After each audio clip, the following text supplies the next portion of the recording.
Bonjour à tous, je vais me présenter très rapidement. Moi je m'appelle Hamza, je suis le président de Genius Femmion, qui est donc l'association d'entrepreneuriat et d'innovation de M Lyon. Et donc on est une antenne du réseau Genius. Aujourd'hui, on a l'immense honneur d'accueillir Jordan, qui est le Head of Acquisition de Germinal. Ce que je vais faire, c'est déjà vous présenter très rapidement ce que c'est que Genius et puis un peu plus Germinal juste après. Genius, c'est la plus grande fédération d'associations d'entrepreneuriat de France. Il y a des antennes un peu partout, donc dans plus de 13 écoles partout en France, à la fois du business, de la tech, du design. L'idée étant d'avoir vraiment des compétences complémentaires au sein des étudiants. Genius, c'est plus de 300 membres, c'est plus de 1000 alumni, c'est plus de 100 événements au total chaque année. Donc voilà, l'objectif, c'est un peu d'inspirer les gens, de développer leurs compétences avec des workshops, des rencontres, avec des startup week-ends aussi. C'est aussi cette notion de connecter un réseau, faire rencontrer les étudiants entre eux au travers de différents événements tremplins. Et puis, c'est aussi un peu de fête avec un way dans un château et puis plein de nouveaux événements qui vont avoir lieu cette année. Je vous invite vivement à nous suivre sur les différents réseaux sociaux. Et puis, si vous êtes étudiant au sein d'une école qui n'a pas forcément d'association d'entrepreneuriat, n'hésitez pas à vous rapprocher de nous. Et puis, si vous êtes une association d'entrepreneuriat, n'hésitez pas non plus à vous rapprocher de nous si cette notion de réseau et d'événements vous intéresse, via les réseaux sociaux. Aujourd'hui, on a l'immense plaisir d'accueillir Germinal. Germinal, pour faire très simple, c'est les leaders du growth hacking en France. J'ai fait mes petites recherches sur Welcome to the Jungle juste pour voir comment vous vous définissiez. Et du coup, j'ai pris. Et du coup, vous avez écrit Germinal monte des grosses teams as a service pour des comptes en hypercroissance et des grands comptes. Donc voilà, vous vous définissez comme ça. Et puis il y a une anecdote que j'ai relevée qui était assez marrante, donc je la dis parce que moi ça m'a fait rire. Il y avait écrit texto, bon à savoir, le CEO se croit drôle, mais ne l'est pas. Donc voilà, Jordan, je te laisse nous dire un peu plus sur Germinal et puis affirmer ou invalider cette théorie selon laquelle le CEO ne serait pas drôle. Ah non, mais je valide totalement. Et puis là, je sais qu'il est en train de faire un live aussi de son côté. Donc, de toute façon, il ne pourra pas me reprocher de l'avoir dit, puisque du coup, il ne l'entendra pas. Euh, merci beaucoup pour l'invitation. Je suis hyper content d'être là. Du coup, ce que je vous propose, c'est donc de parcourir un peu le sujet de devenir une brute pour faire exploser sa boîte. Sur un sujet de gross marketing. Donc, je vais rapidement. Ça, c'est le plan voilà, de tous les sujets qu'on va traiter. Donc, qu'est-ce que le growth? Comment choper ses 1000 premiers clients? Et puis, il y aura un temps de Q&A. Du coup, simplement pour me présenter, pour présenter un petit peu plus Germinal. Donc, comme tu l'as dit, je suis Jordan, Head of Acquisition chez Germinal. Je suis aussi le premier salarié de l'entreprise, donc il y a 2 ans. Donc, j'ai pu suivre vraiment toute l'évolution. Avant ça, j'ai fait des études en tant qu'acheteur et j'ai travaillé en tant qu'acheteur dans l'industrie automobile, donc rien à voir avec le domaine du marketing. Et puis, j'ai eu une expérience professionnelle à San Francisco et comme toutes les personnes qui vont à San Francisco travailler, j'ai rencontré le milieu startup, etc. Ça m'a vraiment intéressé. Donc, je suis devenu entrepreneur à la suite de mon expérience d'acheteur et puis ça a foiré. Mais j'ai pu apprendre plein de choses et du coup, c'est ce qui a fait que j'ai rejoint Germinal par la suite et qu'aujourd'hui, effectivement, tout se passe très bien pour nous. Donc, Germinal, nous, ce qu'on fait, c'est qu'on teste et on optimise des canaux de croissance pour les entreprises.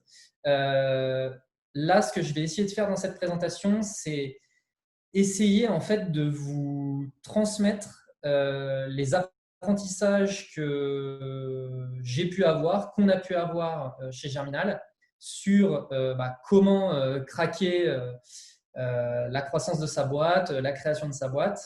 Et donc, je vais essayer au maximum, ça va être très compact forcément parce qu'on n'a pas énormément de temps, mais je vais essayer de vous transmettre au maximum tout ce qu'on a appris et notamment beaucoup de choses qui font référence à nous, la méthode qu'on utilise avec nos clients. Donc, aujourd'hui, effectivement, on est un peu réputé sur les sujets d'acquisition, etc. Donc, voilà, j'espère que ça pourra vous apporter. Je vous propose qu'on rentre tout de suite dans le vif du sujet. Du coup, pour commencer, qu'est-ce que le growth hacking et qu'est-ce que le growth marketing? Je commence par poser ces deux questions. Pourquoi? Parce que en fait, souvent, beaucoup de gens sont hyper intéressés par le growth hacking, pas très intéressés par le growth marketing ou inversement. Et il y a surtout il y a un côté un peu mystique au côté growth hacking. Ma petite hypothèse personnelle, c'est que le mot hacker, forcément, il est assez intriguant. On se dit on va faire des choses un peu illégales, etc. Donc voilà. Mais du coup, pour pouvoir vous apporter des éléments de réponse, moi, je préfère vous présenter les choses en vous disant que ce que je vais vous expliquer, c'est du growth marketing. Pourquoi? Parce que le growth marketing, c'est une méthode qu'on peut dupliquer à l'infini. Là où le growth hacking, on va essayer plutôt d'aller chercher le hack, donc le petit élément hyper efficient qui va durer qu'un temps. C'est-à-dire, j'ai trouvé ce hack-là et en fait, je vais épuiser le hack jusqu'à ce que je ne puisse plus. Et après, une fois que je l'ai épuisé, ça y est, c'est terminé. Et il faut que je trouve un nouveau hack. Là où le growth marketing, on va vraiment travailler sur une méthode qui, dans la durée, cette méthode, on pourra la réutiliser non-stop et ça va réussir à faire perdurer la croissance, etc. C'est vraiment une méthode. Dans les deux cas, l'objectif, c'est la recherche d'efficience. La recherche d'efficience, pourquoi? Parce que en fait, ce qu'on va essayer au maximum de faire, c'est d'avoir le maximum de résultats en un minimum de temps. On va vraiment chercher l'efficacité au maximum. L'efficacité, elle peut passer par faire les choses très rapidement, mais aussi faire des choses qui ne nous coûtent pas cher. C'est un peu les deux éléments. Alors, quand on travaille dans le milieu du growth, quel est le mindset qu'il faut avoir? Déjà, le premier élément, c'est done is better than perfect. Alors, il y a beaucoup d'anglicismes, etc. Mais bon, vous me pardonnez, c'est la Startup Nation, donc voilà. Donc, done is better than perfect. Ce que ça veut dire, c'est qu'il ne faut pas attendre qu'on ait quelque chose de parfait avant de le lancer. Quelque chose de fait est mieux que quelque chose de parfait. Okay? Donc, je vous ai mis en bas MVP. MVP, c'est quoi? C'est Minimum Viable Product. Le Minimum Viable Product, c'est on va chercher à avoir le produit qui répond aux besoins primaires de notre audience et c'est tout. En fait, ce qu'il faut absolument chercher à faire, c'est constamment valider des hypothèses. Je vais y revenir dessus après, mais il faut constamment partir dans l'idée que vous ne savez rien et que en fait, vous allez tester des éléments, vous allez tester des hypothèses et le retour du marché sur vos hypothèses vont pouvoir vous apporter des éléments de réponse sur est-ce que ça vaut le coup qu'on rende cet élément parfait ou pas. Mais vraiment, au début, faites des choses, l'expression quick and dirty, je pense que vous connaissez, mais il faut vraiment essayer de faire les choses au plus vite possible. Je vous donne une petite anecdote tout de suite avec un exemple. Là, en ce moment, on est partenaire avec une boîte qui s'appelle Maestro et qui en fait fait de la vente de formation, distribue des formations de différents acteurs de l'écosystème, dont nous. Et eux, ils n'ont même pas de site web. Ils ont fait une page Notion. Si vous ne connaissez pas Notion, donc c'est un outil collaboratif pour les équipes, ils ont fait une page Notion qu'ils ont passée en public. Pour présenter les offres, ils ont fait un Google Slide qu'ils mettent dans leur Notion. Et en fait, ils ont même pas ils ont des adresses Gmail. Mais par contre, ils se sont tout de suite mis à essayer d'aller vendre et ça cartonne. Et en fait, ça montre bien que il n'y a pas besoin de passer des mois sur une landing page, sur une page ou sur son site web, etc. Non, l'élément numéro 1, c'est essayer de vendre. Donc, done is better than perfect. Ça, c'est le mindset. Concernant les bases du growth, un élément qu'il faut garder en tête, c'est CTVP. Essayez de retenir ça. CTVP, donc c'est Channel Target Value Proposition. Nous, chez Germinal, globalement, 80% de notre travail, il se situe là. C'est-à-dire que ce qu'on observe dans les entreprises, c'est que 80% de la croissance, elle se joue sur ces trois éléments. C'est-à-dire, si aujourd'hui vous n'avez pas de croissance, c'est soit parce que vous avez un problème de canal d'acquisition, soit parce que vous avez un problème d'audience, soit parce que vous avez un problème de proposition de valeur. Je pense que vous êtes déjà tombé sur les stats qui disent 80% des entreprises qui échouent, c'est parce parce qu'il manque le marché. Il n'y a pas de marché derrière. En fait, le marché, à partir du moment où on a une bonne proposition de valeur, si le marché il est existant, on va le déterminer via la proposition de valeur. On va le déterminer via l'audience ou on va le déterminer via le canal. En fait, le meilleur moyen de voir tout de suite si vous avez un marché, c'est de jouer sur ces éléments-là. Les canaux d'acquisition, vous en avez plein. Vous avez Facebook, Instagram, etc., etc. Je reviendrai dessus après. Les audiences, pareil, je reviendrai dessus après, mais il faut vraiment essayer de définir des audiences hyper spécifiques. Et ensuite, au niveau de votre proposition de valeur, c'est comment l'argument de vente en fait, de votre solution. Vraiment, retenez bien ça. Comme je vous disais, 80% des éléments sur lesquels nous on joue pour générer de la croissance pour nos clients, c'est ces 3 éléments-là. Donc vraiment, posez-vous, dites-vous, OK, quels sont tous les canaux d'acquisition que j'ai en ma possession? Quelles peuvent être les audiences intéressées et quelles peuvent être les propositions de valeur associées à ces audiences? Ne vous limitez pas. Encore une fois, votre taf, ça va être de valider des hypothèses. Donc, faites le maximum d'hypothèses que vous voulez. Souvent, nous, en interne, on commence à rentrer dans des débats. Ouais, moi, je pense que c'est ça le mieux. Moi, je pense que c'est ça le mieux. Non, arrêtons les débats. C'est une hypothèse A, une hypothèse B. On va tester les deux. On va voir qui va gagner. C'est souvent un truc que je dis en interne, c'est venez, on fait la compète. On teste nos 2 idées, on voit qui gagne. Et en fait, voilà, on arrête tout de suite le débat. Le rêve, c'est d'atteindre le product market fit. Product market fit, c'est une adéquation produit-marché. Donc, c'est exactement ce que je vous disais. C'est à partir du moment où vous voyez que votre proposition de valeur auprès de votre audience, en utilisant un certain canal, elle vous génère une croissance phénoménale, vous avez votre product market fit. Ça veut dire que votre produit, ça y est, il a trouvé son marché.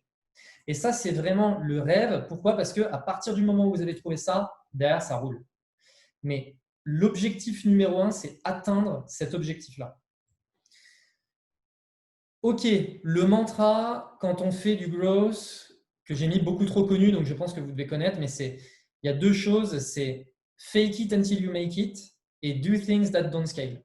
Fake it until you make it, c'est faites comme si ça existe jusqu'à ce que ça existe. Ce que je veux dire par là, c'est, je vous reprends l'exemple de Maestro. Maestro, en fait, ce qu'ils ont fait, c'est aujourd'hui, ils se sont dit, OK, peut-être qu'ils ont fait des négos avec des partenaires. Les négos, elles étaient peut-être en cours, mais ils ont déjà commencé à vendre les formations des partenaires potentiels. Pourquoi? Pour arriver à montrer aux partenaires, vous voyez, en fait, c'est intéressant de s'associer avec nous. Voilà. Nous, là, chez Germinal, on est en train de lancer une offre. Un truc qui est super à faire pour pouvoir tester, c'est vous faites de la préinscription, vous faites de la prévente. C'est-à-dire que nous, là, c'est quelque chose qu'on a fait. On a lancé des formations et du coup, pour valider le fait que c'était intéressant qu'on investisse du temps dans nos formations, qu'est-ce qu'on a fait? On a fait notre page web de présentation de nos formations, préinscription. Les formations n'étaient pas encore prêtes. Et du coup, les gens qui prennent en préinscription, par contre, ils ont un tarif préférentiel. Voilà, c'est un truc un peu classique, mais ça permet de valider l'hypothèse, encore une fois, que les gens sont intéressés. Si on se rend compte qu'il y a 3 personnes qui ont pris nos formations, on les rembourse. Voilà, en fait, on vient de valider l'hypothèse qu'on n'avait pas de product market fit sur nos formations.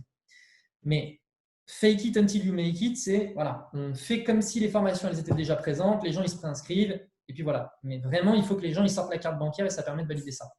La deuxième chose, c'est do things that don't scale. Au début, l'erreur assez commune quand on crée une boîte, c'est de se dire en fait, je vais tout de suite chercher à passer à l'échelle, je vais faire quelque chose de mondial, je vais tout de suite mettre mon site internet en anglais, comme ça je suis tout de suite présent à l'international, etc. Non. Au début, ce que vous voulez faire, c'est déjà arriver à convaincre l'écosystème parisien. Ce que vous voulez, c'est arriver à convaincre votre école, ce que vous voulez, etc. etc. Meilleur exemple de ça, c'est Facebook. Facebook, c'est quoi? C'est un réseau social pour Harvard, uniquement. Il valide ses hypothèses, OK, il est en train de faire des tests, il voit qu'il a une bonne rétention, etc. Il a atteint ses objectifs, OK. Maintenant, on va répliquer ça à les gens ont l'habitude, OK, on va valider de nouvelles hypothèses, mais à Stanford. OK, on se déploie à Stanford, blablabla. Ensuite, on se déploie, machin, tac, tac, tac, et ensuite, on s'attaque au monde. Parce qu'on a validé toutes les hypothèses au préalable. Donc, au début, faites les choses à la main. Meilleur truc à faire, notamment si vous lancez une boîte dans le B2B, pour do things that don't scale, prenez votre téléphone, appelez des gens. Faites de la vente en direct.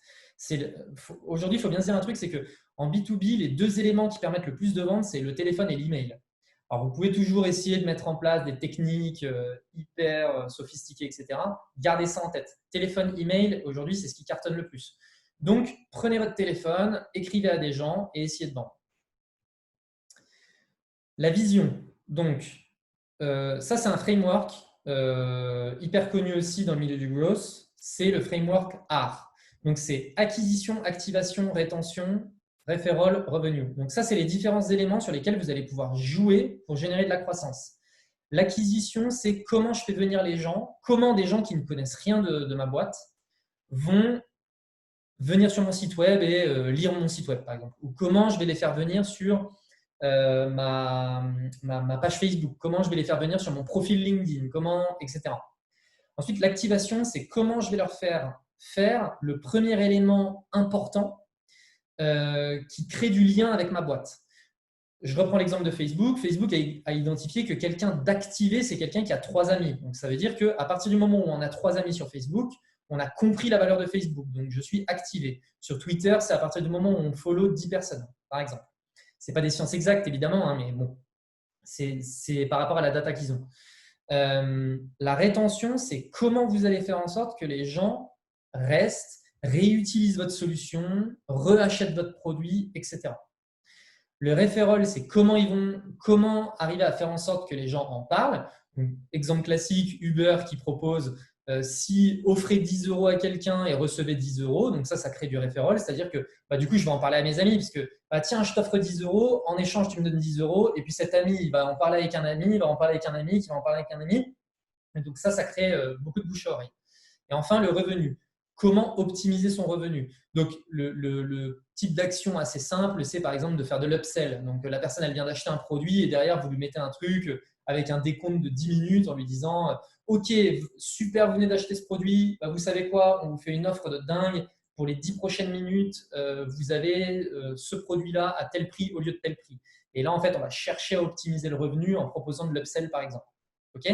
Donc, acquisition, comment je fais en sorte que les gens viennent sur mon site. Activation, comment je leur fais faire la première action qui a du sens pour moi. Donc, en B2B, ça peut être la personne laisse son numéro de téléphone, ça peut être une création de compte, ça peut être le téléchargement de mon app, etc.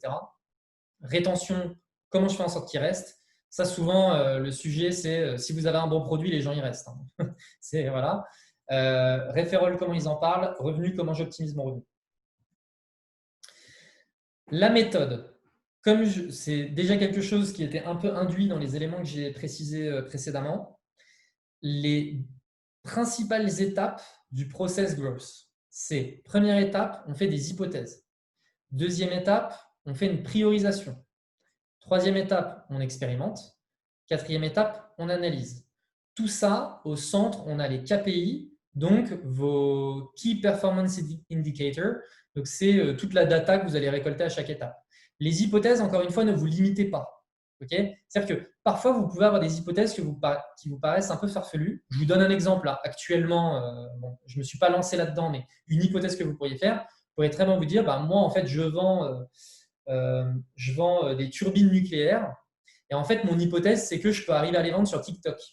Je veux dire, c'est une hypothèse que vous pourriez faire. Alors bon, vous voyez bien que c'est un peu foufou comme idée, mais pourquoi pas? Ok, c'est une hypothèse que vous écrivez sur le tableau. Le meilleur moyen de pouvoir voir si cette hypothèse, elle vaut le coup ou pas, c'est de faire une pub sur TikTok où vous êtes en train de vendre une turbine nucléaire et vous voyez bien si vous arrivez à choper des leads comme ça ou pas. Et vraiment, ne vous limitez pas parce que parfois, vous pourriez avoir des surprises. Nous, les surprises qu'on a, par exemple, avec Germinal, c'est il y a 1 an de ça, faire des publicités en B2B sur Facebook, c'était vraiment pas fou. Les résultats étaient vraiment pas top, etc.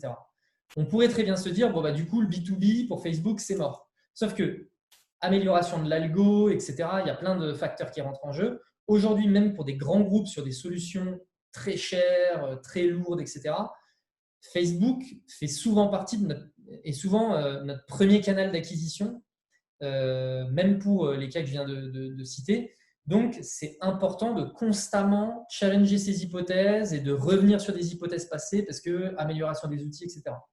Du coup, vous avez vos 50 hypothèses, vous mettez votre priorisation. La priorisation, c'est simple, c'est soit vous avez du benchmark, des gens vous ont conseiller des choses, ou alors c'est du gut feeling. Enfin, c'est quelque chose que vous avez en vous. Vous vous dites, moi, je pense que LinkedIn, ça va cartonner. Ensuite, vous menez vos expérimentations. Vous faites une pub sur Facebook avec un budget de 50 euros. Vous faites une pub sur LinkedIn avec un budget de 100 euros. Vous postez un truc sur votre compte perso LinkedIn. Voilà, vous menez vos expérimentations. Vous analysez vos résultats. Vous prenez une nouvelle décision. Ces nouvelles décisions, du coup, soit vous êtes en train de vous dire « Ok, tout ce que j'ai testé, ça ne va pas, donc ça passe à la poubelle » et du coup, vous reprenez vos hypothèses de départ et vous repartez. Soit vous vous dites « Ok, là, il y a peut-être un truc à gratter. Par contre, au niveau de notre taux de conversion, ce n'est pas foufou. Du coup, vous faites des hypothèses sur comment améliorer l'existant. » Et ça tourne non-stop, non-stop, non-stop. Le hack, c'est mesurer tout. Vraiment, ça c'est un élément que j'aurais pu mettre dans le mindset. Pensez vraiment à tout mesurer. Il faut que vous soyez fou sur les mesures. Les mesures, c'est soit vous vous dites, je prends mon point d'entrée, je prends mon point de fin et du coup, je calcule mon taux de conversion global, mais vous pouvez aussi vous dire que vous allez mesurer à chaque étape de votre funnel. Au début, vraiment, essayez d'avoir une vision funnel de votre stratégie d'acquisition. Donc, c'est j'ai ma pub, j'ai ma landing page, j'ai mon formulaire d'inscription et j'ai mon email de confirmation. Et là, à chaque étape, vous allez vous dire, OK, donc il y a tant de personnes qui ont vu ma pub, tant de personnes qui ont visité ma page, tant de personnes qui ont ouvert le formulaire, tant de personnes qui l'ont rempli, tant de personnes qui ont ouvert mon mail de confirmation et répondu à mon email de confirmation. Et en fait, par rapport à tous ces chiffres-là, derrière, vous êtes en mesure de vous dire OK, j'ai 2% de conversion de ma publicité Facebook, c'est plutôt bien puisque j'ai entendu dire que le standard sur mon marché, il était de 1%. Donc, ma pub, elle est bonne. Par contre, ma landing page, elle convertit à 1%, là où le standard de marché, il est de 20%. OK, donc c'est ma landing page sur laquelle il faut que je taffe. Et une fois que vous avez craqué la landing page, vous êtes passé à 20%. OK, maintenant mon formulaire. Mon formulaire, il a un taux de conversion de 10%, là où ça devrait être 50%. Est-ce qu'il y a trop de questions? Est-ce que le design n'est pas bon? Est-ce que sur mobile, c'est optimisé, etc., etc. Vous voyez, c'est vraiment cette démarche-là. Les différents outils du growth marketer. 1, les mots. Ça peut paraître bête. Je vous fais un peu une espèce de confidence, mais en gros, moi, avant de travailler dans le marketing, j'avais… moi, dans mes études, j'ai fait un DUT Tech Deco. Donc, DUT Tech Deco, c'est assez axé marketing. Vraiment, je ne comprenais pas l'intérêt du marketing. Vraiment, le marketing, je me disais, mais c'est vraiment du bullshit, j'aime pas ce milieu, etc., etc. Et puis, vraiment, tout le copywriting, le design, etc., ce n'était pas vraiment des choses qui me parlaient. Mais par contre, j'avais plus une affinité avec le design qu'avec les mots.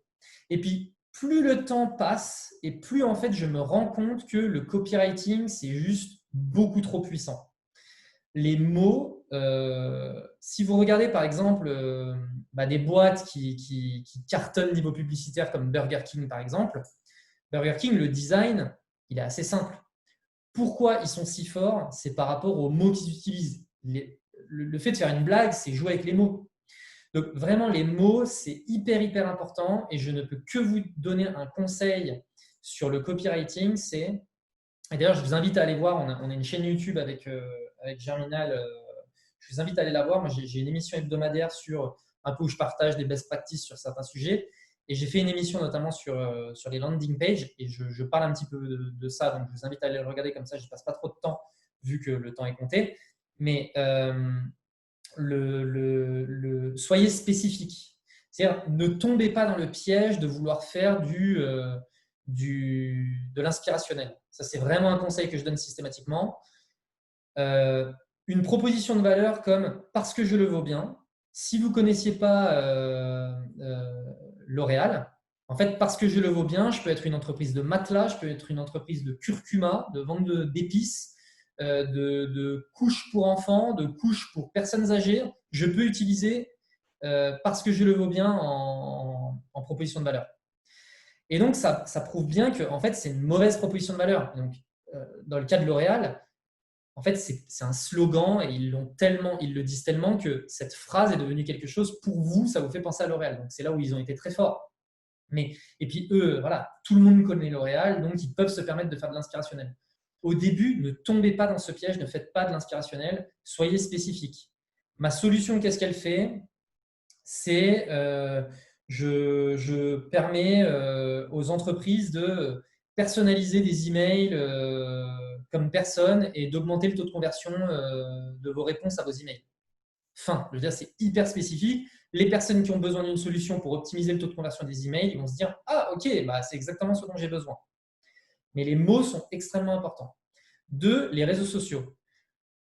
Sur 2 aspects. Premier, c'est d'un point de vue organique. Sur Facebook, vous avez les groupes bien plus puissants que les pages. Allez dans des groupes. Et en plus de ça, l'avantage des groupes, ça, c'est les groupes, moi je trouve que c'est vraiment un truc qui est sous-utilisé. Pourquoi? Parce que si votre audience, c'est les végétariens, vous avez des groupes de végétariens.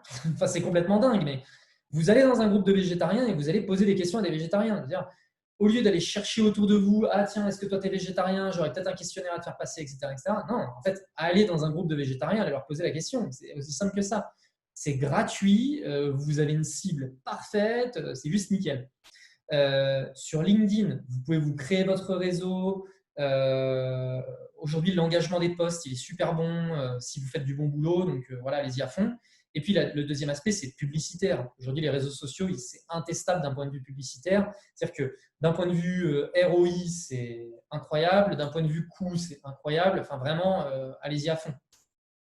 Troisième outil, c'est un landing page builder. Pas besoin de passer par une agence, de payer 50 000 euros, etc., etc. Aujourd'hui, vous avez des outils comme Launchaco. Donc, j'espère que vous êtes en train de noter. Launchaco, Landing Lion, des solutions comme ça, même WordPress. Nous, en interne, on utilise Webflow. Webflow, moi, je trouve que c'est un outil qui est absolument incroyable. Même Landen, donc c'est un outil, vous n'avez rien à faire globalement, vous avez une landing page. Voilà. Prenez un abonnement à Landing Page Builder, ça coûte 20 euros par mois, ce sera le meilleur investissement pour votre boîte. Nous, tous nos sites Germinal, ils sont sur Webflow. Ça coûte 25 euros par mois, je veux dire, c'est un super investissement. Et surtout, vous allez être en mesure de faire une landing page en 5 heures max. Donc, vraiment, c'est un outil top et c'est un super moyen de tester sa proposition de valeur. Vous faites une pub, vous amenez les gens sur une landing page, vous faites même 15 landing pages pour tester 15 propositions de valeur. C'est hyper simple, encore une fois, et puis voilà, ça déroule. Ensuite, une adresse email, particulièrement pour le B2B, puisque, comme je vous ai dit, téléphone, email, aujourd'hui, c'est la clé. Ensuite, vous avez des outils un petit peu plus spécifiques comme Google Sheets ou Airtable. Pourquoi? Parce que aujourd'hui, avec un Google Sheet ou un Airtable, vous êtes en mesure de suivre vos process, suivre vos leads, automatiser certaines actions, etc. Donc, c'est vraiment parfait. Perso, je suis un gros fan de Google Sheets. À partir du moment où vous connaissez un peu les formules, vous avez un peu la logique tableur, etc. Derrière, vraiment, vous pouvez faire des trucs incroyables avec. Google Analytics pour suivre les données des utilisateurs sur votre site. Ensuite, Phantom Buster, donc ça c'est pour faire du scraping de données, notamment sur LinkedIn. Vous voulez envoyer des messages automatisés, des demandes d'invitation automatisées à des gens sur LinkedIn, voilà, en gros, engager une communauté sur LinkedIn de manière automatisée. Vous passez par des outils comme Phantom Buster. Phantom Buster, ça vous permet aussi de scraper des profils Facebook dans des groupes, dans des événements, etc. Donc, allez-y. En plus, ils ont une formule gratuite qui est plutôt pas mal, donc profitez-en. Ensuite, un outil comme Supermetrics. Donc là, par contre, c'est un outil un peu cher, mais en fait, Supermetrics, c'est un connecteur d'API avec en gros toutes les régies publicitaires. Donc moi, je l'utilise pas mal. En gros, je connecte mon Google Analytics, mon Facebook, ma page YouTube, etc. Et en gros, du coup, sur un Google Spreadsheet, je peux suivre mes performances. Donc, je peux lui dire, toutes les 2 heures, tu me mets à jour toutes les perfs. Donc, ça va me faire un tableur avec toutes mes perfs, etc., etc. Donc, notamment pour suivre les performances de mes publicités Facebook, etc. Au lieu d'aller mettre les mains dans le Business Manager, de chercher l'information pendant je ne sais pas combien de temps, je me prépare mon tableur comme je le veux et puis c'est mis en place de manière automatisée, donc c'est plutôt cool. Et enfin, Zapier, last but not least, Zapier, je ne sais même plus comment le vendre tellement en fait, j'ai l'impression que tous les mots que je pourrais utiliser ne permettront pas de vous faire comprendre à quel point je trouve que cet outil est absolument extraordinaire. Zapier, ça vous permet de connecter les API d'outils entre eux et de créer des process automatisés. Donc, vous pouvez dire, par exemple, j'ai mon formulaire sur mon landing page builder qui s'appelle Webflow.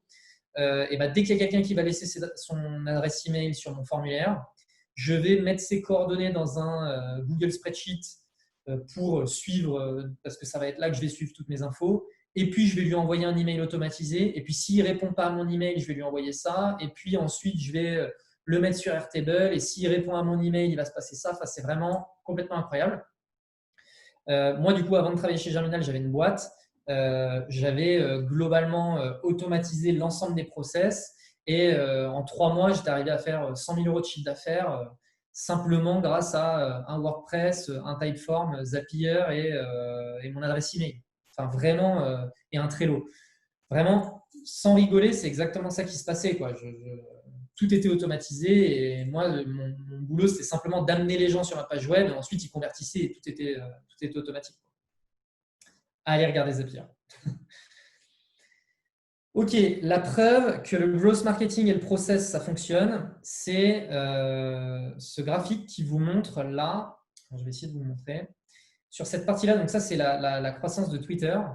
Sur cette partie-là, en fait, Twitter faisait 0,5 tests par semaine en moyenne. Okay, donc, ils ont une croissance, mais peut mieux faire. À partir de Q1 2011, ils sont passés à 10 tests par semaine. Et à partir du moment où ils sont passés à 10 tests par semaine, on voit bien que là, la croissance, elle est bien plus importante. Donc, ça, c'est juste pour vous montrer l'impact de tout le temps remettre en question ses hypothèses, tout le temps faire des tests, tout le temps. Vraiment pas se limiter. Une data que j'avais vue aussi, c'est Airbnb avant pour mettre dans les favoris. Vous voyez, aujourd'hui, à peu près sur n'importe quel site, quand vous voulez mettre quelque chose en favori, vous avez une étoile. Airbnb, du coup, avant, c'est exactement ce qu'ils avaient. Ils avaient une étoile pour mettre en favori. Et en fait, un jour, il y a quelqu'un qui a dit « Ah, mais un de leurs objectifs, c'était de faire en sorte que les gens mettent plus dans les favoris les maisons qui les intéressaient. » Et donc, la proposition, ça a été de dire venez, on remplace l'étoile par un cœur. Et donc, ça peut faire marrer comme ça. Ah, venez, on remplace l'étoile par un cœur. Ils ont fait le test pendant 1 semaine. Ils ont vu une croissance de 30% du nombre de personnes qui mettaient dans les favoris. Bon, ils ont conservé le cœur. Parce que, vous voyez, c'est des petits trucs bêtes. Sur le moment, ça peut paraître bête. Et puis maintenant, quand on refait le match, on se dit ah ouais, mais le cœur, c'est vrai que ça n'a pas tout à fait la même implication, etc. Psychologiquement, blablabla. Oui, ok, mais c'est facile de faire l'analyse maintenant. Mais sur le moment, heureusement qu'il n'y a personne qui a dit non, mais attends, vas-y, ça ne sert à rien, c'est une idée de merde. Non, on teste. Ok, donc des exemples de tests, de growth hacking, de growth marketing qui ont plutôt bien fonctionné. Je vous donne vraiment des trucs hyper connus, mais en fait, je voulais vous permettre vraiment, c'est des exemples connus, mais au moins c'est hyper documenté. Donc, vu qu'on n'a pas trop le temps, comme ça vous permet potentiellement de pouvoir revenir dessus en cherchant sur Internet. Dropbox, le créateur de Dropbox, c'est pas un développeur, il sait que c'est possible de faire Dropbox, mais il n'a pas les compétences. Il se dit en fait, je suis convaincu que cette idée elle peut cartonner. Il est plutôt bon en vidéo. Qu'est-ce qu'il fait? Il fait une landing page avec une vidéo, donc c'est un fake, où en gros il se filme en partage d'écran en train de dire ouais, donc là j'ai Dropbox sur mon ordinateur, donc là regardez, je prends mon dossier, je le mets dans le Dropbox, il y a la petite truc qui tourne pour la synchronisation et hop, ça y est, c'est synchronisé. Et attendez, j'ai demandé à mon pote qui m'envoie des documents, regardez, ça c'est un dossier partagé avec lui et hop, regardez, c'est en train d'apparaître. En fait, c'est un montage vidéo, donc tout est fake. Et en fait, il a fait cette vidéo-là, il l'a mis sur une landing page, il a fait préinscrivez-vous avant le lancement. Il a posté ça dans des sites, il a bien identifié son audience. A priori, ce sera plutôt des geeks, des gens qui sont à l'aise avec la tech, etc. Parce que du coup, c'était il y a plus de 10 ans en arrière. Et il met ça sur les Hacker News, etc. Et en 24 heures, il a 100 000 inscrits, enfin 100 000 préinscrits. Donc là, vous vous rendez bien compte que je vais voir des investisseurs avec mes 100 000 préinscrits. Je leur dis écoutez, je sais que c'est possible, je n'ai pas les compétences. Ça vous dit, vous me faites un chèque et on cartonne tout. Voilà, alors, fake it until you make it. Airbnb, je viens de vous donner l'exemple de l'étoile qui est passée en cœur. Eux, un autre élément qu'ils avaient identifié, c'est qu'aux États-Unis, il y a un site internet qui s'appelle Craigslist, qui est l'équivalent de Le Bon Coin en France. C'est vraiment le leader en Amérique, Craigslist. Et en gros, ils avaient identifié que pour tout ce qui était location courte durée d'appartements, tous les gens passaient par Craigslist.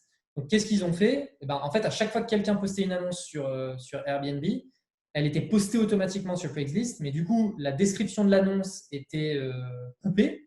Et il y avait pour voir l'annonce complète, cliquez ici. Et les gens, quand ils cliquaient, ils se retrouvaient sur Airbnb. Et du coup, ils découvraient Airbnb, ils pouvaient naviguer dans Airbnb, etc. etc. Du coup, ils se sont servis du trafic de Craigslist pour amener les gens sur leur site. Et il y a plein de boîtes qui ont fait ça, pareil sur Le Bon Coin, etc. Bon, Le Bon Coin, aujourd'hui, ils ont quand même mis en place des systèmes pour éviter ça. Mais aujourd'hui, il y a plein de systèmes qui vous permettent de trouver ce genre de hack. Duolingo, ça, c'est un hack que je trouve particulièrement intéressant. En gros, Duolingo, donc pour ceux qui ne connaissent pas, c'est une application pour apprendre les langues étrangères.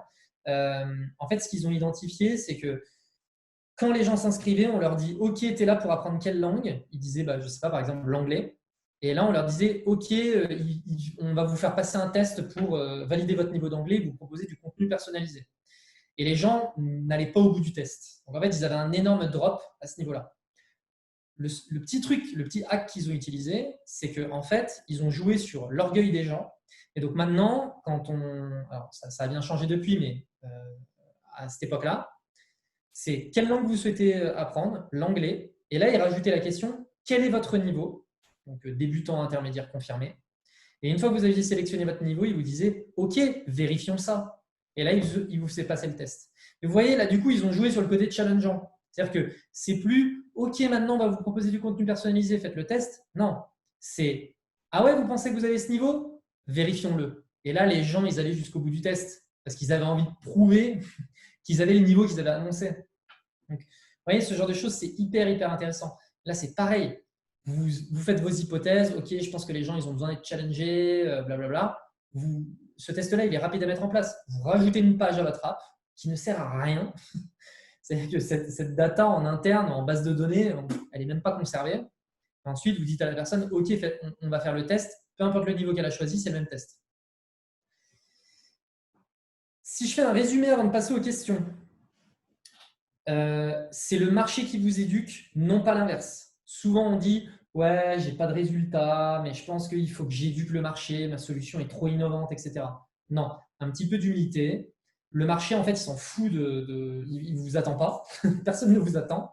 C'est un peu dur, je le dis de manière un peu brutale, mais c'est vrai. Ce n'est pas vous qui allez éduquer le marché, c'est le marché qui va vous éduquer. Vous faites toutes vos hypothèses, vous êtes en train de vous dire, OK, qu'est-ce qui va fonctionner auprès du marché? Et vous lui proposez et vous voyez comment il vous répond. Et en fonction des réponses, vous allez apprendre du marché et améliorer, améliorer, améliorer. Vous voyez, c'est pas mal d'humilité à avoir là-dedans, mais c'est vraiment très, très important. Fake it until you make it. Vraiment lancer les trucs rapidement, rapidement, rapidement. Il faut vraiment… systématiquement, il faut se poser la question, qu'est-ce qui nous empêche de lancer quelque chose un peu à l'arrache demain? Si jamais rien, si jamais c'est juste votre « ouais, mais c'est pas assez beau, mais c'est pas assez machin », non. L'esthétique, c'est pas un argument, on y va. Do things that don't scale, comme je vous ai dit, allez parler aux gens un par un, prenez votre téléphone, etc. Validez vos hypothèses. Ensuite, test, test, test. Data, data, data. C'est vraiment un truc qu'il faut tout le temps avoir en tête. C'est vraiment, je reprends l'exemple de Twitter, la croissance entre je fais un test par semaine et je fais 10 tests par semaine, on voit tout de suite l'intérêt. Donc vraiment, mettez-vous des itérations à la semaine et itérez, itérez, itérez. Exactement de la même manière que le marché vous éduque, un truc qui est hyper important, c'est no ego. Partir du principe que personne ne vous attend. Voilà. À partir du moment où vous êtes une grosse marque, que vous avez une grosse réputation, etc., OK pour commencer à se poser des questions. Et voilà. Mais avant ça, vraiment no ego. Enfin, je vous fais je vous donne un exemple. Moi, du coup, avec ma précédente boîte, donc j'avais 5000 utilisateurs. Et donc, on a décidé d'arrêter. Et des gens autour de moi me disaient « Mais mon Dieu, mais les gens vont être catastrophés, etc. Tu as quand même 5000 personnes. » Et puis, je leur ai dit « Je vais te prouver qu'ils ne vont pas du tout être catastrophés. » Et ce que j'ai fait, c'est qu'on a fermé le site.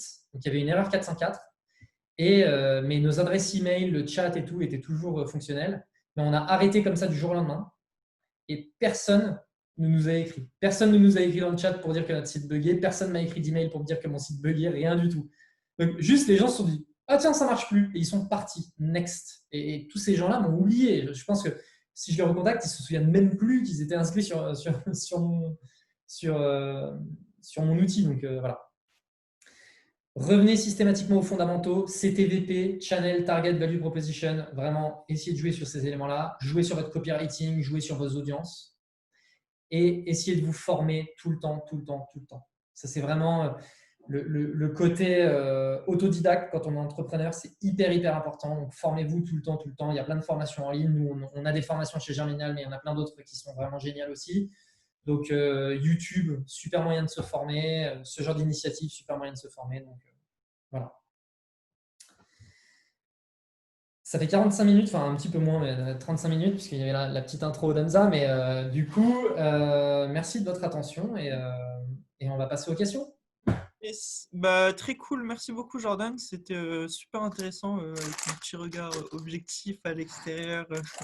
J'ai appris plein de trucs et je pense que c'est le cas pour toutes les personnes qui nous suivaient, il y en avait pas mal.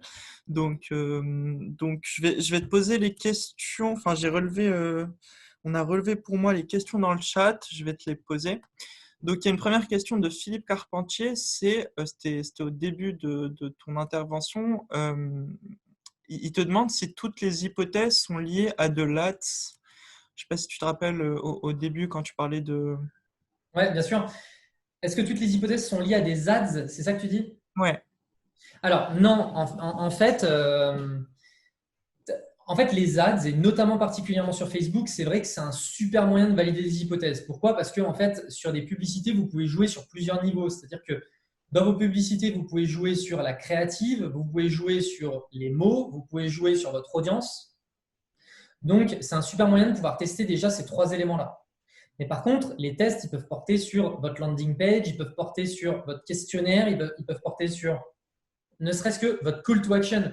Ça, c'est un truc aussi souvent, c'est souvent un truc qui peut paraître bête, mais tester un call to action, c'est un truc qui est hyper important. Donc, vraiment, on peut faire des tests à plein de niveaux. Et pareil, une formulation d'email, un pitch téléphonique, ça, c'est des éléments que vous pouvez tester aussi.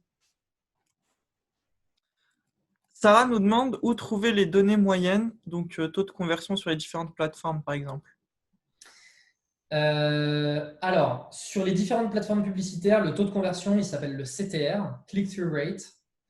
Après, de toute façon, c'est assez simple de le calculer. Vous prenez le nombre de personnes qui ont cliqué versus le nombre de personnes qui ont vu et vous faites votre division et ça vous donne votre taux de conversion. Donc, pareil, là, les plateformes publicitaires vous donnent votre CTR, mais par exemple, sur votre landing page, vous prenez le nombre de personnes qui ont visité votre formulaire versus le nombre de personnes qui ont visité votre landing page.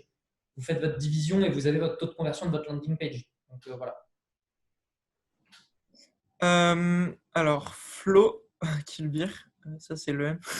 Comment obtenir les valeurs de référence dont tu parles, comme le taux de conversion de ma pub sur mon secteur sur Instagram ou encore la conversion de ma landing page versus les autres sur le marché? Alors, c'est une excellente question. C'est une excellente question parce que c'est très compliqué à avoir ce genre de data. Le mieux, c'est de se tourner vers des boîtes comme Germinal nous, on travaille avec plein de boîtes dans plein de secteurs différents, etc. Donc, tu vois, le genre de truc assez simple à faire, c'est, tu sais par exemple qu'il y a une agence qui travaille beaucoup dans ton secteur d'activité, donc une agence spécialisée dans les applis mobiles, par exemple, si tu as une appli mobile, et tu vas contacter l'agence en disant, salut, je travaille dans le milieu des applis mobiles, je veux savoir si je suis dans le coup, je suis en train de monter ma boîte. Est-ce que tu peux me dire, en gros, le CTR standard sur lequel il faut que je m'aligne? Qu'est-ce qu'un bon CTR? Qu'est-ce qu'un bon taux de conversion? Après, c'est aussi une des raisons pour lesquelles je parlais un peu de l'émission que je fais sur YouTube chaque semaine, là, le mardi. C'est typiquement le genre de choses que je souhaite partager parce que je sais que ça a beaucoup de valeur pour les gens. Donc, qu'est-ce qu'un bon taux de conversion d'une landing page? Qu'est-ce qu'un bon taux de conversion d'un email, etc., etc. Donc, là, pour le moment, il y a eu 4 émissions, donc on n'a pas eu le temps de faire le tour de tous les sujets, mais c'est typiquement le genre de choses que je souhaiterais aborder. Et d'ailleurs, c'est assez marrant que j'ai cette question qui soit posée, parce que du coup, je disais comme quoi, chez Germinal, on est en train de tester des offres, etc., etc. Et c'est justement une offre qu'on est en train de tester depuis aujourd'hui. Donc, c'est vraiment marrant. C'est en gros, on a pas mal de boîtes effectivement qui nous demandent des benchmarks, etc., etc. Et du coup, on est en train de tester de la vente d'abonnement, d'une solution d'abonnement, où en fait, n'importe quel acteur peut suivre les benchmarks en temps réel du marché, quels sont les funnels qui convertissent le plus sur son marché, des publicités que nous, on a observées qui fonctionnaient bien, le type de canaux qui fonctionne bien aussi, etc. On pense que ça a beaucoup de valeur, donc c'est quelque chose qu'on est en train de tester depuis aujourd'hui. Voilà, donc, Alors, question Zapier vs IFTTT, enfin If This Then That, selon toi, selon Mathieu, question de Mathieu Davin. je vais être très direct et un peu brutal peut-être, mais IFTTT, j'ai jamais compris la valeur, j'ai toujours trouvé ça naze. En fait, je pense que la vision qu'il faut avoir en tête, c'est IFTTT, c'est une vision plus B2C, là où Zapier, c'est plus une vision B2B. C'est-à-dire que IFTTT, ça va permettre de pouvoir faire des choses dans sa vie personnelle. C'est-à-dire, de toute façon, on voit bien les use cases qu'ils mettent sur leur site internet, c'est des trucs qui sont liés à Spotify, à Google Home, à des trucs comme ça. C'est pas lié à l'entreprise, en fait. C'est lié à du confort personnel, sur le fait de digitaliser un peu sa vie, etc. Là où Zapier, c'est vraiment lié à du business, automatisation de process, comment améliorer votre boîte, comment générer plus de profit, plus de rentabilité, être plus efficace. Voilà. Alors, question un peu hors représentation de Lucie Dupuis, question sur Germinal. Alors, niveau acquisition, vous qui faites ça, comment vous avez choisi le nom Germinal, alors même que forcément Germinal, ça ne nous fait pas penser à une boîte de gros hacking? Ouais, alors c'est une bonne question. En fait, je pense qu'au départ, moi, j'ai pas participé au choix du nom, hein, mais je connais l'histoire.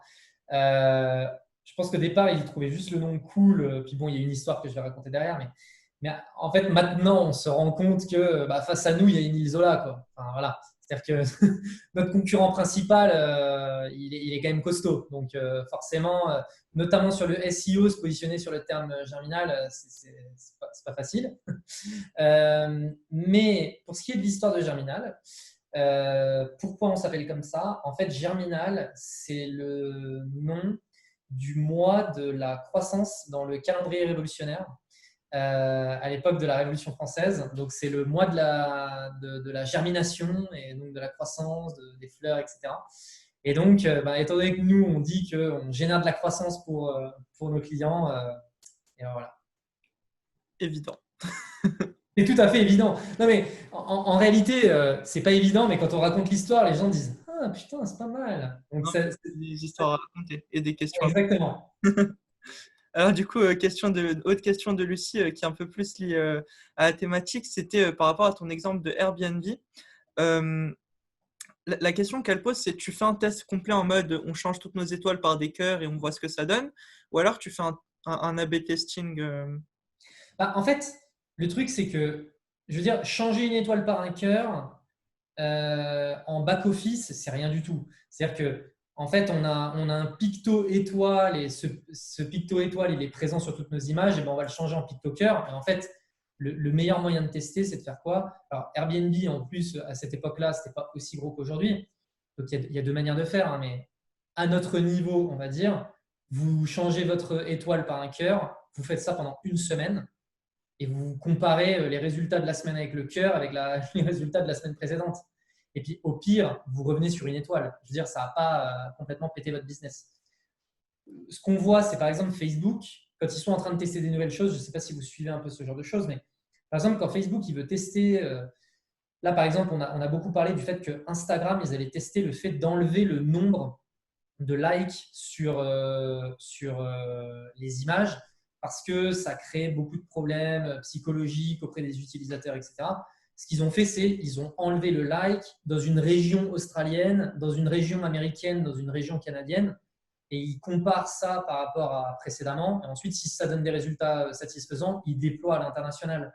Vous voyez, en fait, c'est deux manières de voir les choses, mais a priori, vous n'avez pas le même nombre d'utilisateurs que Facebook ou Instagram.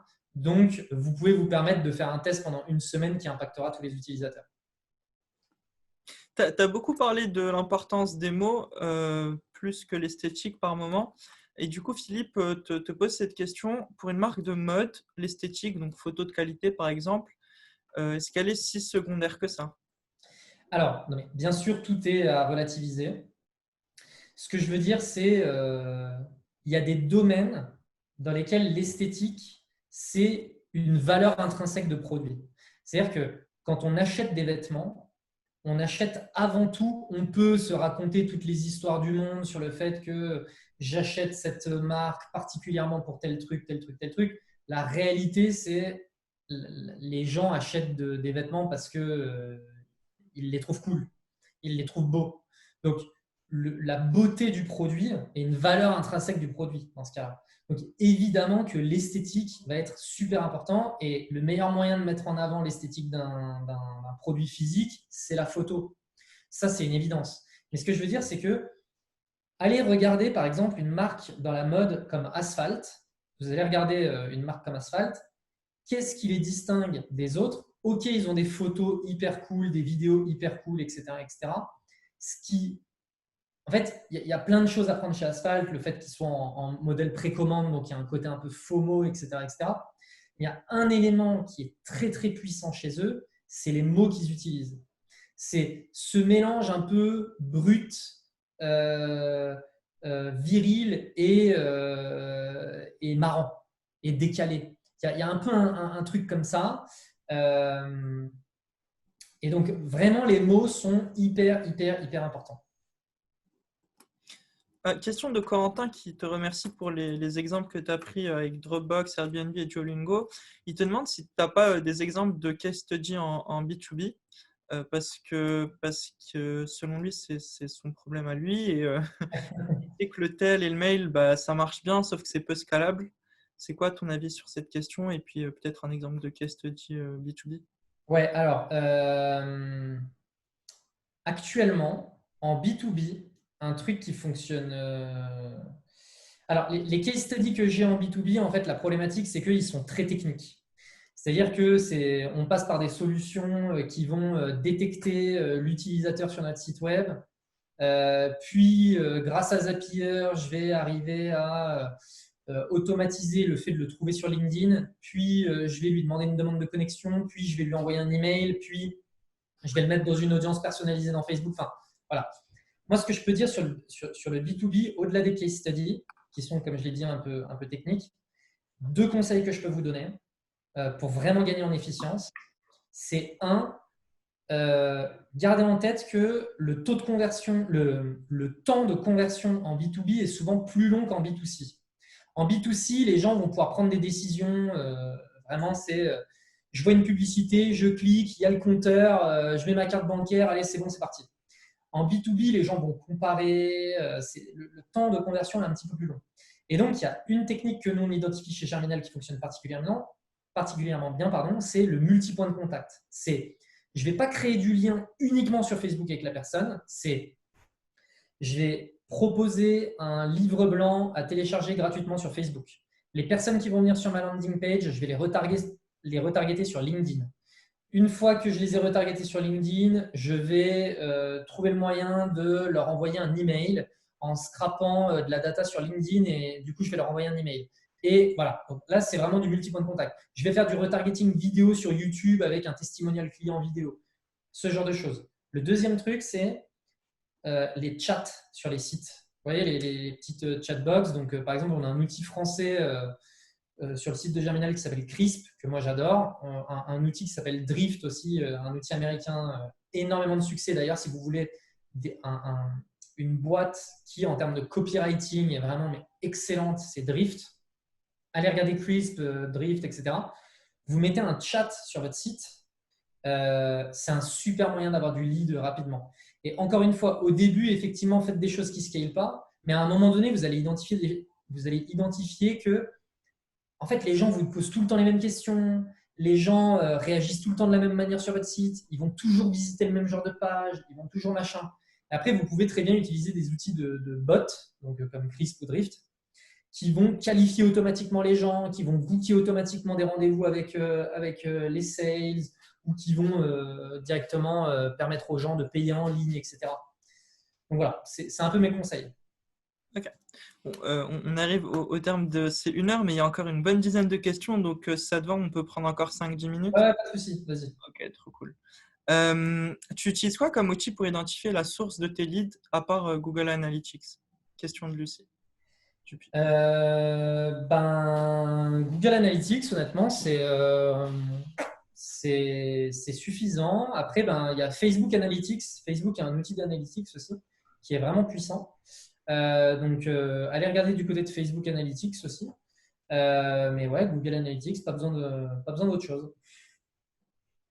Comment le growth hacking, growth marketing peut-il avoir sa place dans une société et un monde qui a besoin de décroissance pour survivre? Peut-on utiliser ces méthodes pour autre chose que la vente des bullshit products, services, jobs? Question de Nathan. Tout à fait. En fait, le truc, c'est que d'une manière générale, le marketing, il peut être utilisé à 1001 fins différentes. C'est-à-dire que Greenpeace fait du marketing. Voilà. Sea Shepherd fait du marketing. Donc, le truc, c'est toutes les méthodes que j'ai expliquées là, je suis parti du principe que mon audience, c'était des créateurs d'entreprises, etc. Mais effectivement, si mon audience, j'étais face à une audience de personnes qui sont impliquées dans des ONG, des associations, etc., j'aurais plutôt utilisé des exemples comme cela. Pour ce qui est de l'argument pour ce qui est de la question sur la société en décroissance, etc., oui. Effectivement, on peut peut-être se dire que la société devrait se tourner vers des solutions en décroissance. Malgré tout, il va falloir à un moment donné qu'il y ait des nouveaux produits, des nouveaux services, des nouvelles choses qui émergent. Et pour que ces choses elles émergent, elles vont devoir passer par le marketing et donc elles peuvent utiliser des démarches comme celle que je viens de présenter. Et peut-être que ça se fera au détriment d'autres solutions et c'est pas grave. Encore une fois, essayons d'avoir un petit peu d'humilité et de se dire, de toute façon, ça c'est vraiment quelque chose qu'il faut avoir en tête. Et moi je suis hyper à l'aise avec ce sujet, c'est si ça se trouve, ce que je suis en train de faire, les gens trouvent que c'est naze. Et c'est OK. Je veux dire, j'ai aucun problème avec ça. Par contre, je veux le savoir vite. Je veux vite savoir si les gens ils trouvent ça naze. Donc, ce que je vais faire, c'est je vais vite tester. Et si les gens ils trouvent ça naze, j'arrête. C'est pas grave. Mais c'est toujours lié à une demande du marché. Donc, effectivement, si tu considères que le marché doit être en décroissance et qu'il y a plein de bullshit products, n'achète pas cette bullshit product. Et il y a un moment donné où, de toute façon, ils vont s'éteindre pour laisser la place à d'autres produits. Et c'est ce qu'on voit, par exemple, avec je sais pas, l'émergence du bio. Il y a de plus en plus de magasins qui font du vrac ou ce genre de choses. Pourquoi? Parce qu'il y a une demande du marché. Il ne faut pas croire que ces entreprises sont arrivées à mettre dans la tête des gens que c'était mieux de faire du vrac. Non, non, c'est l'inverse qui s'est produit. C'est les gens qui ont fait comprendre à ces entreprises qu'il valait mieux faire du vrac. Donc voilà. Alors, question de Flo. Au début, tu donnais l'exemple d'une pub LinkedIn, Facebook avec 50 euros. Est-ce que tu penses que c'est suffisant comme investissement pour avoir des KPIs qui soient significatifs ou qui soient interprétables selon toi? Alors, moi, je vais être hyper clair. Les budgets que je conseille pour tester, vraiment pour tester, hein, c'est-à-dire que au-delà de ce budget-là, si vous avez des résultats nazes, coupez. Si vous avez des bons résultats, mettez une rallonge. Mais sur Facebook, dites-vous que si vous mettez entre 50 et 100 euros par audience, et que c'est des audiences assez spécifiques, sur Google, donc Google, c'est Google Search, le display, YouTube, Gmail, etc. Entre 50 et 100 euros par groupe d'annonces. Snapchat, 50 euros par audience. LinkedIn, plutôt 100, 150 euros parce que LinkedIn, c'est cher. Mais en gros, avec ces budgets-là, vous pouvez tester vos hypothèses. Autre question de Lucie qui est très productive en forme ce soir. Tu conseilles quoi comme livre, article, podcast ou des films pour se former un peu tes ressources? Alors, c'est une bonne question parce que je me suis dernièrement, Tu recenses tout ça ou en fait, dernièrement, je me suis beaucoup documenté, etc., pour vraiment essayer de trouver mes ressources favorites, on va dire. Moi, ce que je vous conseille, c'est aller suivre des personnes sur LinkedIn qui sont excellentes dans leur domaine, des gens sur Twitter qui sont excellents dans leur domaine. Balance des noms. Ouais, bah, alors en fait, bah, déjà, si par exemple vous allez suivre Grégoire sur LinkedIn, ou moi j'essaie vraiment de poster souvent du contenu sur LinkedIn lié au milieu du growth, on essaye d'apporter un maximum de valeur. Après, il y a quelqu'un que je recommande, c'est le CMO de Privy, c'est l'entreprise. Il s'appelle Dave Gerhardt. Dave Gerhardt, excellent. Il a une communauté privée, c'est 10 euros par mois. Dans la communauté, les gens apportent vraiment énormément, énormément de valeur. Dans des groupes Facebook, allez plutôt dans des groupes anglophones. Par exemple, pour le B2B, allez dans, je crois que c'est Sales Automation Family. C'est un outil qui s'appelle Lemlist, un outil français. Ils ont créé ce groupe-là, vraiment beaucoup de valeur. Le blog de Lemlist est excellent. Sur Twitter, après, vous avez pas mal de gens comme Naval, vous avez Ross Simon, vous avez Nick Sharma, vous avez toutes ces personnes-là. Après, de toute façon, vous allez sur le profil Twitter d'une personne, vous mettez follow et on vous suggère toutes les personnes qui sont associées. Donc voilà, pareil sur LinkedIn. Et après, niveau bouquin, moi, il y a un bouquin qui m'a beaucoup marqué qui s'appelle Ogilvy on Advertising. Ogilvy, qui est le founder de l'agence Ogilvy, du même nom. Donc. Ogilvy on Advertising. Lisez ce bouquin, il date des années 60, c'est juste dingue. Genre, je lisais le truc et je me disais, c'est exactement ce qu'on observe au quotidien et le bouquin a été écrit dans les années 60. Quoi. Enfin, c'est vraiment dingue. Et voilà, après, bon, il y a plein d'autres bouquins aussi qu'on pourrait citer. Après, moi, j'aime bien les podcasts. Sur le domaine du growth, il y a un podcast que j'aime particulièrement qui s'appelle Growth Hub, mis en place par une boîte, par un Suédois. Et après, il y a Growthmakers en France. Voilà, et puis après, il y a le dernière référence, parce que là, j'ai l'impression que j'en donne 50. Mais vous pouvez tomber sur des Slack aussi. Là, par exemple, vous allez sur grossefrance.fr ou je ne sais pas quoi, je crois que c'est grosse-france.fr. C'est un Slack qui a été mis en place par un des cofounders de Germinal. Et en fait, il y a une communauté de 3500 personnes qui sont passionnées du milieu du growth et qui se partagent des best practices, etc. Donc voilà, c'est aussi un bon moyen de se tenir informé et de poser des questions. Quels sont vos livres favoris, etc. Vous allez avoir plein de réponses. Okay. Et juste pour préciser, au tout début, tu parlais de Grégoire, du coup, Grégoire Gambato, qui est le CEO. Ah. Et qui est pas drôle, comme on disait au début. Qui est pas drôle, apparemment. Donc, à vérifier. Alors, il y a une question là qui est plus pour moi. Il y aura un replay. Ouais, il y aura un replay, du coup, sur YouTube. Il y aura un article aussi récapitulatif. Donc là, on a notre écrivaine qui est en train de prendre des notes et qui fera un récap. Donc, n'hésitez pas à nous suivre sur les réseaux sociaux.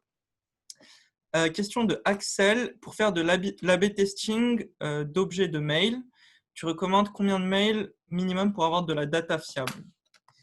500. Bon, bah, voilà. Nous, on fait des tests sur des échantillons de 500 mails. Voilà. C'est quoi les outils essentiels pour réaliser rapidement? Peut-être question un peu large, mais Pour réaliser, réaliser rapidement. qu'est-ce que ça veut dire? Ouais, je pense que c'est lié un peu à ce que tu disais, ce que tu dis depuis le départ, c'est qu'il faut voilà. Rapidement, enfin faire des trucs rapidement, quoi.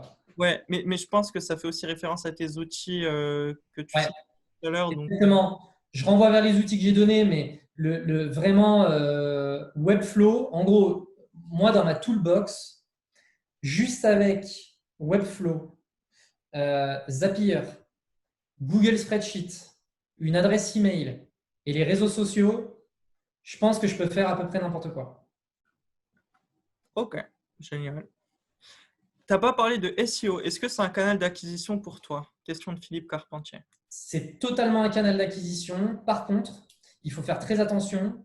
C'est un canal d'acquisition qui prend beaucoup de temps, qui ne garantit aucun résultat et qui est vraiment un domaine très spécifique. En plus de ça, vous êtes tributaire des changements d'algo de Google, de Bing, etc. Je suis beaucoup en train de m'y intéresser en ce moment parce que du coup, on est pas mal en train de se pencher sur le sujet avec Germinal. Mais à part si vous êtes dans des domaines où il y a d'énormes volumes de recherche pour assez peu de compétition, je vous donne un exemple, Ornicar. Ornicar, c'est une boîte qui a vraiment fait un taf de fou sur le SEO. Pourquoi? Parce qu'en fait, aujourd'hui, donc Ornicar pour passer le permis de conduire, en fait, si vous cherchez à passer votre permis de conduire, vous allez probablement taper auto-école et le nom de votre ville ou le nom de la ville autour de chez vous. Et en fait, du coup, il n'y a pas de gros acteur national qui s'est positionné dessus. Et du coup, c'est beaucoup d'acteurs locaux qui n'ont pas fait d'efforts SEO, etc. Et du coup, Ornicar a vu une vraie opportunité de se positionner sur le SEO tout de suite parce qu'il y a beaucoup de volume de recherche sur auto-école, passer le permis, passer le code, etc. Mais il n'y avait pas de vrai gros acteur national. Donc là, vous voyez, il y a une vraie opportunité qui s'est faite. Mais sur des sujets, sur la majorité des sujets, en fait, pour moi, ça devrait plutôt être secondaire. Ok. Finalement, c'est quoi la différence entre le growth hacking et le web marketing? Question d'Axel. Le gros marketing, c'est Vraiment, growth hacking, web marketing. Je sais pas s'il y a une nuance aussi entre web marketing et growth Ouais, marketing. ouais, ouais. En fait, le growth hacking et le growth marketing sont des éléments qui font partie du web marketing. Parce que dans le web marketing, on a tout ce qui va concerner la notoriété, le branding, euh, etc. Là où le growth marketing, on va vraiment faire le focus sur la performance. Est-ce que l'écriture de blog sur un sujet connexe au problème que l'on essaie de résoudre, est-ce que c'est rentable pour faire des ventes au début ou faut plutôt faire de la prospection directe selon toi? Il faut Qu'est-ce faire que... de la prospection directe. Pourquoi? Parce que, en fait, un blog, ça ne vend pas. Un blog, ça légitime son expertise. Donc, par exemple, Lemlist, encore une fois, je prends cet exemple, ils ont un outil d'emailing, d'email automation. Et en fait, ils ont un blog qui parle de démarchage, emailing, etc., de personnalisation, d'optimisation de la conversion en B2B, etc. Et c'est le meilleur moyen pour eux d'arriver à montrer que leur outil répond à plein de problématiques qu'ils connaissent parfaitement parce que c'est des experts du sujet. Mais du coup, au départ, l'outil est censé se suffire à lui-même. C'est-à-dire qu'on est censé être en mesure d'avoir au moins ses 1000 premiers clients, enfin ses 100 premiers clients, 1000 premiers clients, sans avoir à faire de blog. Et à partir du moment où on sent que le truc il est en train de scaler, etc., le blog, c'est un relais de croissance. C'est vraiment comme ça qu'il faut le voir, c'est le relais de croissance. De la même manière que avoir une page Facebook et faire des posts organiques, c'est un relais de croissance pour moi. Au début, il faut faire de la publicité. Pourquoi? Parce que c'est le meilleur moyen d'avoir des réponses hyper rapidement à ces hypothèses. On prend les 3 dernières questions. Dynamic Search Ads, tu recommandes, tu utilises? Oui, je recommande même de le faire au départ, quand on commence à lancer des publicités sur Google. Par contre, il y a une contrainte à avoir en tête concernant le DSA, c'est que Google, du coup, donc pour les personnes qui ne connaissent pas, le DSA, c'est on va laisser Google créer dynamiquement les annonces, donc identifier lui-même les mots-clés sur lesquels on va se positionner, créer les textes de l'annonce, etc. La contrainte, c'est que pour être en mesure de faire ça, il va falloir qu'ils comprennent ce que vous êtes en train de vendre. Et donc, il va falloir, souvent, il faut des sites web ou des pages web qui soient suffisamment étoffés avec des termes suffisamment spécifiques, etc., un champ lexical hyper spécifique, du texte assez étoffé pour que Google puisse comprendre. Je vous donne une anecdote qui nous est arrivée avec une boîte, et c'est aussi la raison pour laquelle je vous dis essayez d'éviter de faire de l'inspirationnel. On travaille avec une boîte qui vendait de la cosmétique. Et en fait, Google les a positionnés sur des compléments alimentaires pour chiens avec du DSA. Donc, en fait, le truc, c'est que parce qu'ils utilisaient des termes hyper inspirationnels, etc., et que ce n'était pas hyper clair ce qu'ils vendaient, Facebook a compris qu'ils étaient en train de vendre des compléments alimentaires pour chiens. Donc, ils étaient positionnés sur des mots-clés de compléments alimentaires pour chiens, mais les gens, quand ils cliquaient, ils se retrouvaient sur un site de cosmétiques pour femmes. Donc, l'expérience n'est pas folle. Donc, c'est pour ça que, oui, le DSA, c'est intéressant. Par contre, gardez en tête cette contrainte-là. Question sur la RGPD. Niveau RGPD, ça passe de faire du code mailing B2B automatisé sur des mails scrapés sur LinkedIn?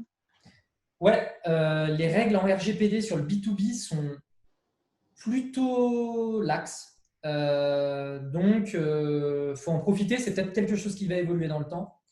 Moi, ce que je vous conseille toutefois, pour éviter que les gens se plaignent, c'est systématiquement, quand vous faites du scrapping et que vous envoyez un emailing, bon, deux conseils. Déjà, un, évitez de mettre des… J'ai fait une vidéo sur l'emailing dernièrement sur YouTube, je vous invite à aller la voir, mais évitez de mettre des pavés, évitez de… voilà, essayer de faire quelque chose d'assez personnel, d'assez court, d'assez impactant. A priori, votre proposition de valeur, vous devriez être en mesure de la vendre en une phrase. Donc, voilà. Et dites à la personne où vous avez trouvé son adresse email. C'est-à-dire que commencez votre email par bonjour Jean-Jacques, j'ai trouvé vos coordonnées sur votre profil LinkedIn, je me permets de vous contacter directement par email. La personne, ça y est, en fait, vous avez complètement désamorcé une potentielle bombe. Dernière question de Michael. Fake it until you make it. N'est-il pas plus facile de convaincre des prospects avec des supports bien établis, étayés et esthétiques? Alors attention, j'ai pas dit que… je crois qu'il y a enfin, je reprécise ce que je veux dire par fake it until you make it. Et je vais reprendre l'exemple de Lemlist parce qu'eux, ils l'ont fait. Et du coup, comme ça fera un exemple en B2B. Lemlist, ils avaient une vision produit. C'est-à-dire, aujourd'hui, toutes les solutions d'emailing qui permettent de personnaliser les emails, qu'est-ce qu'elles font? Elles vous permettent de personnaliser du texte. C'est-à-dire, bonjour first name, j'ai vu que vous travaillez chez compagnie, etc., etc. Eux, ils se sont dit, on va permettre aux gens de personnaliser les images. Donc, c'est-à-dire que vous avez une image, à l'intérieur de votre image, vous mettez une variable. Donc, l'exemple de départ de Lemlist, c'est quoi? C'est il a 2 tasses de Starbucks Coffee, une où il y a écrit Guillaume, donc c'est le founder de Lemlist, une où il y a écrit Guillaume et un où il y a la variable first name. Et du coup, il envoie en masse des emails et à la place du first name sur la cup de Starbucks, il y a écrit le prénom de la personne écrit à la main, comme chez Starbucks. Et il envoie des emails en disant on prend un café? Voilà. Et en fait, les gens se disent ah ouais, putain, il a pris le temps de personnaliser son image, etc. Mais non, en fait, c'est la solution d'emailing de Lemlist, c'est de personnaliser les images. Donc, le truc, c'est qu'il fait cette image-là. En gros, il fait une page de présentation où il montre cet exemple, etc. Mais le produit n'existe pas encore. Mais le truc, c'est que développer un produit pareil, ça prend du temps. Je reprends l'exemple de Dropbox. Ça prend du temps. Est-ce que j'ai envie d'investir 3 ans de mon temps dans un produit qui ne va intéresser personne? Est-ce que j'ai envie d'investir toutes mes économies dans un truc qui n'intéresse personne? Encore une fois, prenons un petit peu d'humilité. Disons, en fait, si ça se trouve, ça va intéresser ces personnes. Il n'y a que moi que ça intéresse. Bon, ben voilà. Lui, il a fait ça. Il a fait sa page de présentation, etc. Il est allé sur Product Hunt. Je ne sais pas si vous connaissez, mais c'est un outil qui fait de la curation d'outils, etc. Un truc international. Il a mis son produit et il a eu 500 préinscriptions. Voilà. Donc, fake it. J'ai fait comme si mon produit il existait. J'ai eu mes 500 inscriptions. OK, ça vaut le coup que je le développe. Et donc, make it. Vous voyez, c'est vraiment cette démarche-là. Et par contre, au départ, effectivement, il faut vendre le truc. Je prends encore une fois l'exemple de Maestro. Maestro, ils ont fait une page Notion, des slides pour présenter les formations, catalogue, machin, nanana.